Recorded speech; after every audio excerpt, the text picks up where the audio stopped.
ஒரே ஒரு கேள்விதான் மந்திரிகிட்ட கேட்கணும்.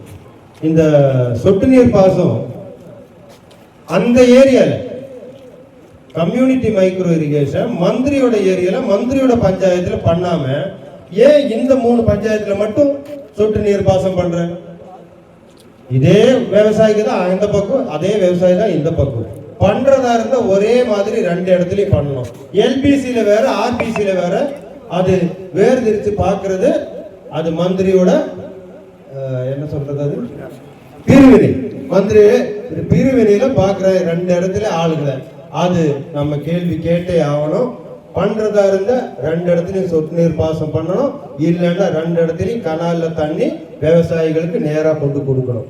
அது இல்லைன்னா காங்கிரஸ் வரும்போது இந்த சொட்டு நீர் பாசனம் மாத்தி விவசாயிகளுக்கு நேரடியா தண்ணி கொடுக்கிற மாதிரி நம்ம ஆர்பிசியை பண்ணுவோம் மட்டும் இந்த இடத்துல உறுதி கொடுத்து இங்க கொடுத்த வரவேற்புக்கு நன்றி சொல்லி விடைபெறுகிறேன். நன்றி.